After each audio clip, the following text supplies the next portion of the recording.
In this video, I'll talk about and taste my top 5 wine value picks of the year, priced under $30 per bottle. It's been a busy year. I've tasted more than 4,000 wines through work projects, trade events, travel, wine competitions, educational tastings, and creating YouTube videos like this one. The quality for the money has never been better. These make for ideal gifting.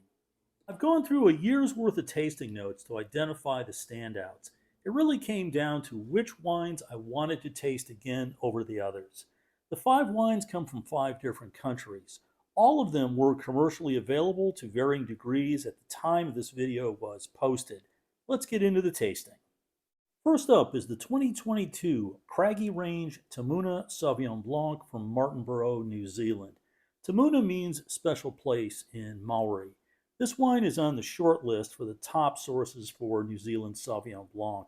There is generally good access to this wine in many markets. Expect to pay around $25 per bottle, but I did pick this one up at Costco for $16.99. This first wine is the only one that's under a screw cap, and occasionally I'll get a note from someone and they'll state they just struggle to open these screw caps. These caps can be torqued down too tight and they really have a tough go. So here's a quick solution. This is a 2-part closure. You have a threaded cap, which will be removed. The collar is attached to the neck of the bottle. Firmly hold the collar, not the cap. With your other hand, grab a firm hold of the base. You will turn the base, not the cap. Works every time. You get a little added strength by holding on to the base, and it works like a charm. Now, as for the wine itself, it's extremely pale in color, very, very light, and that is typical of Craggy Range. Now, keep in mind, this is not Marlborough. Vast majority of Sauvignon Blanc coming out of New Zealand is coming from Marlborough. That's the north part of the South Island. This is the south part of the North Island, Martinborough, completely different. Now, from Marlborough, you tend to get much more of the overt fruit character styles of wine. Martinborough tends to be more refined, restrained, and more nuanced. I love the way this wine smells. It has this pithy grapefruit, passion fruit character. There's a freshness, a brightness, a vitality to this wine that is just wonderful.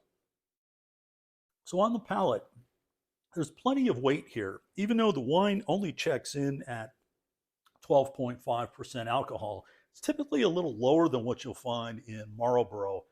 There's plenty of presence on the palate. The wine has some nice weight to it. This does get a little bit of lees contact, and it gives the wine a little more of a textural feel to it. So there is some volume on the palate. The acidity is bright and fresh. Not quite what I would call a sharp acidity, but it's very vibrant, very lifted, good purity. It just keeps the palate fresh. Any type of rich seafood dish, anything that has some cream or some fat to it, the acidity in this wine will cut through it like a laser beam. Really wonderful finish on the back palate. It's completely dry, but the fruit character is just very pronounced. I would suggest not getting this wine too cold. If you put it in the fridge for about an hour, you're good to go. Next up is the 2022 Vietti Barbera di Trevie from the Piedmont region of northwest Italy. This is a textbook Barbera d'Asti. Vietti makes a range of Barberas. Trevie is the best value for the money. I paid $18 for this at Total Wine. It also has good international availability.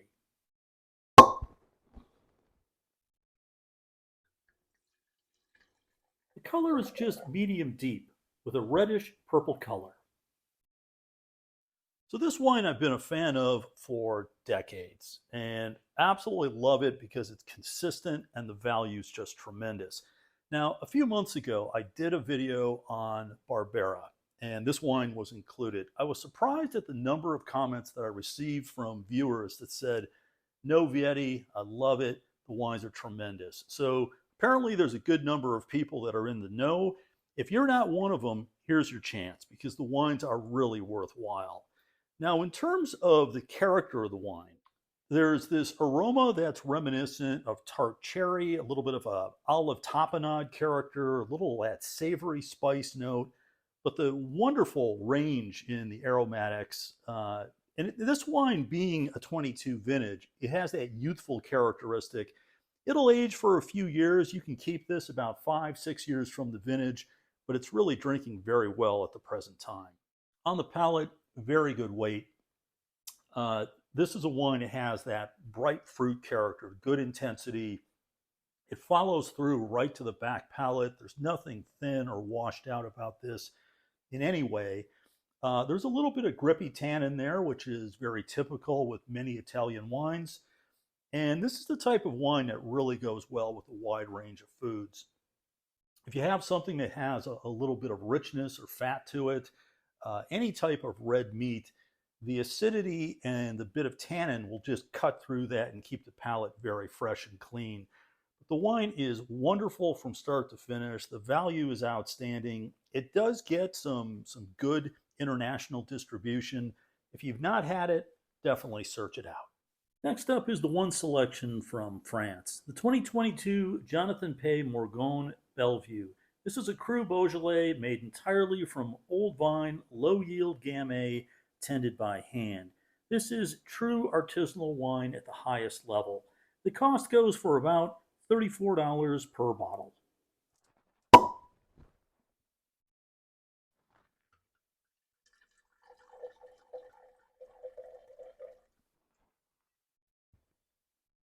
This wine is just medium deep with some fade at the edge of the glass. So with this wine, I know I'm stretching the truth a bit. I've gone over that $30 limit, but the wine is just too good to be left off this list, so I'm going to include it. Now, I'm using the wrong wine glass for one. For wines like Gamay, Pinot Noir, more aromatic style reds, I really should be using something that's a bigger, broader bowl. It'll give the wine more surface area and it'll really let the aroma come through. So I'm doing the quick switch. Now, this wine appeared in a video several months ago, and be very upfront with this. I'm a big fan of Cru Beaujolais. I think they're some of the most interesting wines in the world today, and the artisanal versions of it, like this, are just incredible. And they do it with not power, but they do it with having a presence of the aroma and nuanced and very layered. And that's exactly what this wine is. There's a red fruit characteristic that's very bright, pronounced, very fresh. There's a bit of a spice characteristic that also shows through. There's a savory note here, but the aroma is just absolutely beautiful. And again, it's very layered, nuanced. There's just a lot going on in this glass. On the palate, again, this is not a wine based on power. It's all balance, and everything is just put together in a very, very skilled way. I've got to hand it to John on this wine. I think he did a great job with this. Now, he is a longtime California winemaker who is now producing some fantastic Cru Beaujolais. And this wine is just tremendous. It's not the easiest to find. I'll include his website in the description of this video. And if you'd like to contact him direct, that's going to be your best option for finding this wine. But the wine is absolutely stunning. It does have some good aging potential. I think you could easily keep this another 5 or 6 years. As Gamay, Cru Beaujolais ages, oftentimes it picks up more Pinot Noir-like character. So it's a wine that's a lot of fun to age. It is the perfect match with lamb dishes. If you've not yet subscribed to my channel, please consider doing it right now. Hit the like button, definitely hit the notification bell. That way you'll be kept up to speed on all things happening here. If you have any like-minded wine friends, please share this video. All these things help to grow my channel. It's much appreciated. The next wine up is the 2020 Emilio Moro Ribera del Duero from Spain. This wine is made entirely from Tempranillo. I picked it up for $26.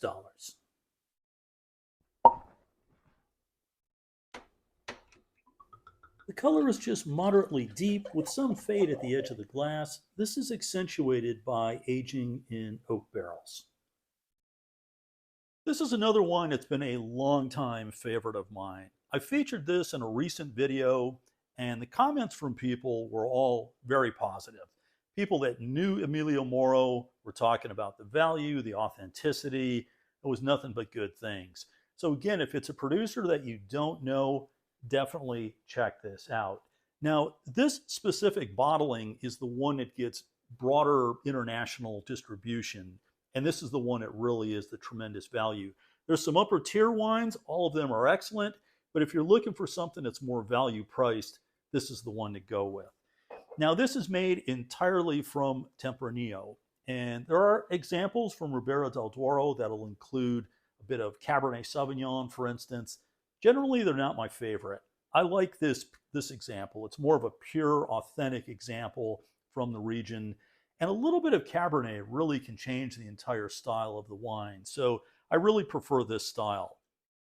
Yeah, this has that red fruit character, baking spice note, a little bit of that vanilla characteristic. Obviously, the wine is aged in oak. While the other wine showed a bit more of the primary fruit character, this one's moving into more of a secondary character. Oh yeah, happy day. Plenty of weight on the palate, very well structured. Wine has excellent length on the back palate, very smooth, soft, refined. There is, again, some tannin here.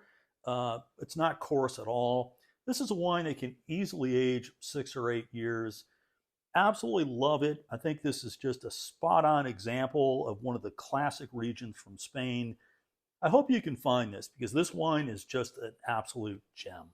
Next up is the 2021 Wente Vineyards Wetmore Vineyard Cabernet Sauvignon from Livermore, California. Typically sells for about $24. I found it at Costco for just under $20.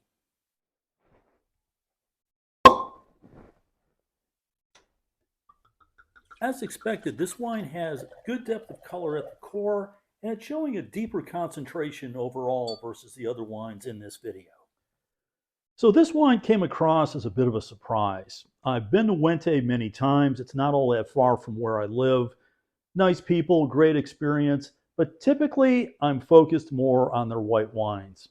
That's not the case anymore. I'm so impressed with this Cabernet. It just ticks all the boxes in terms of being very classic. There's this cassis, blackberry, bit of a cedary note, a chocolate mocha characteristic, a little vanilla.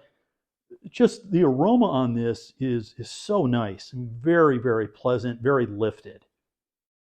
On the palate, very good presence, nice weight, very full, ripe. Now the alcohol level shows 14.5, and sometimes you tick up to that level, wines can show a little bit of a baked or stewed character. There's none of that. I mean, the structure of this wine really can support it just fine. There's some tannins, but the tannins are soft. The oak is nicely integrated into the wine. Really made with a skilled hand. I mean, this really is very, very good. The fruit quality seems excellent. There's nice purity there. And I think this is a wine that probably could age well for a couple of years, but it's really drinking well at the present time. Give it just a bit of aeration. Half hour or so is really all you need. The wine's really quite stunning.